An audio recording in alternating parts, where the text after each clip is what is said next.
নমস্কার বন্ধুরা। কুরুক্ষেত্রের মহাকাব্যিক যুদ্ধক্ষেত্রে ন্যায় পরায়ণতা ও অত্যাচারের সংঘর্ষের চরণে পৌঁছেছিলেন অনেক বীর যোদ্ধার মধ্যে দুইজন দাঁড়িয়েছিলেন, কর্ণ দক্ষ ও মহৎ যোদ্ধা এবং অভিমন্যু।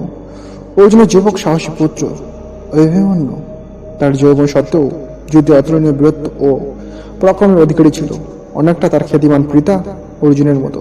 অন্যদিকে কর্ণ যদিও একজন প্রবল প্রতিপক্ষ, দুর্যোধনের প্রতি উডুকত্তা এবং তার আন্তর্নিহত ধার্মিকতার মধ্যে নিজেকে ছিঁড়ে ফেলেছিলেন। ভাগ্যের মতো দুই যোদ্ধা নিজেদেরকে যুদ্ধক্ষেত্রে একটি অস্কর দ্বন্দ্বের মধ্যে আটকে রেখেছিলেন। তাদের অস্ত্রের সংঘর্ষ সমতল জুড়ে প্রতিনিধিত হয়েছিল, কারণ প্রত্যেক নিজেদের দখল রাখতে চেয়েছিলেন। অভিমন্য দক্ষতা এবং দৃঢ় সংকল্প সত্য কর্ণের অভিজ্ঞতা এবং শক্তি কঠিন চ্যালেঞ্জ হিসেবে প্রমাণিত হয়েছিল। যুদ্ধ চলতে থাকা কর্ণ অভিমন্যুর ক্ষমতার প্রকৃত পরিধি বুঝতে পেরেছিলেন, যদিও তিনি তার সমস্ত শক্তি দিয়ে যুদ্ধ করেছিলেন। কর্ণ তরুণ যুদ্ধের দৃঢ়তা এবং দক্ষতার প্রশংসা করা ছাড়া সাহায্য করতে পারেননি।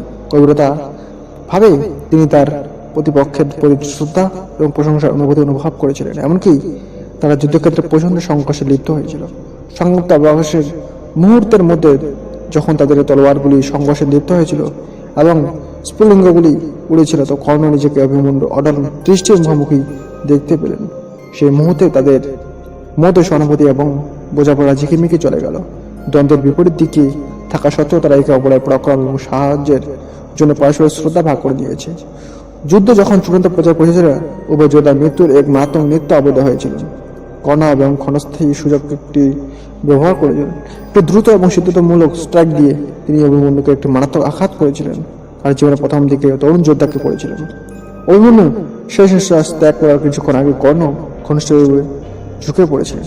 যুদ্ধের বিশৃঙ্খলার মধ্যে তার কণ্ঠস্বর সময়মাত্র ফিসফিস করে গভীরতা এবং অনুশোচনার বোধের সাথে তিনি তার পতিত প্রতিপক্ষের কাছে সংস্কৃতি এবং প্রশংসার কথা বলে। সাহসী যোদ্ধা কর্ণ মৃদুস্বরে বললেন, তোমার বীরত্ব অনন্তকাল মনে থাকবে, বীরত্বের ফলগুলোতে তোমার আত্মা শান্তি পাবে।